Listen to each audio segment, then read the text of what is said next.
അദ്ദേഹം കമ്മ്യൂണിസ്റ്റ് പ്രസ്ഥാനത്തിൻ്റെ വളർച്ചയ്ക്ക് നൽകിയിട്ടുള്ള മഹത്തായ സംഭാവനകളെക്കുറിച്ചുകൂടെ പറയും.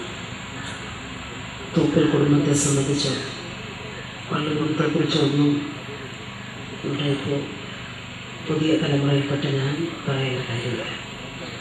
ഗോപാലകൃഷ്ണനുമായി വൈകാരികമായ ബന്ധവും അടുപ്പവും ഉണ്ടായിരുന്ന ആളാണ്. എൻ്റെ വീട് തൊട്ടപ്പുറത്താണ്. ഞങ്ങളുടെ വീടുമായിട്ടുള്ള ബന്ധവും നിങ്ങൾക്കറിയാം.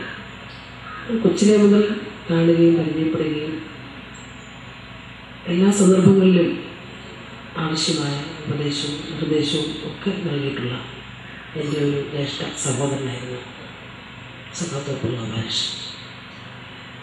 ഈ അടുത്ത ദിവസങ്ങളിൽ ഞങ്ങൾ ചില വിഷയങ്ങളെ സംബന്ധിച്ച് സംസാരിക്കുകയും ചെയ്തു. മറ്റു കാര്യങ്ങളിലേക്കൊന്നും ഞാൻ കടക്കുന്നില്ല. അത് ഇവിടെ വൈസ് ചാൻസലർ അനുസ്മരിച്ചു.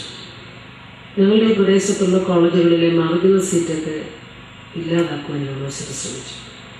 അപ്പോൾ ഞാൻ ഗോപാലകൃഷ്ണനെ വിളിച്ച് പറഞ്ഞു, നമ്മുടെ ഈ പ്രദേശത്തെ പ്രത്യേകത അറിയാമല്ലോ ചേട്ടന്, പാവപ്പെട്ട പിള്ളേരൊക്കെ പഠിക്കുന്ന അത്യാവശ്യം സാധാരണ ആളുകളുടെയൊക്കെ കുടുംബങ്ങളിലെ കുട്ടികളുടെ കാര്യം പൊതുപ്രവർത്തകരായിട്ടുള്ള ആളുകളൊക്കെ കോളേജിൽ പറയാറുണ്ട്.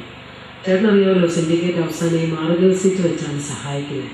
അപ്പോൾ ചേട്ടൻ എനിക്കത് നന്നായിട്ടറിയാം, നീ അത് മറ്റുള്ളവരോട് കൂടെ ഒന്ന് പറയണം. ഞാനത് ശക്തമായി തന്നെ ഫൈറ്റ് ചെയ്യുന്നു.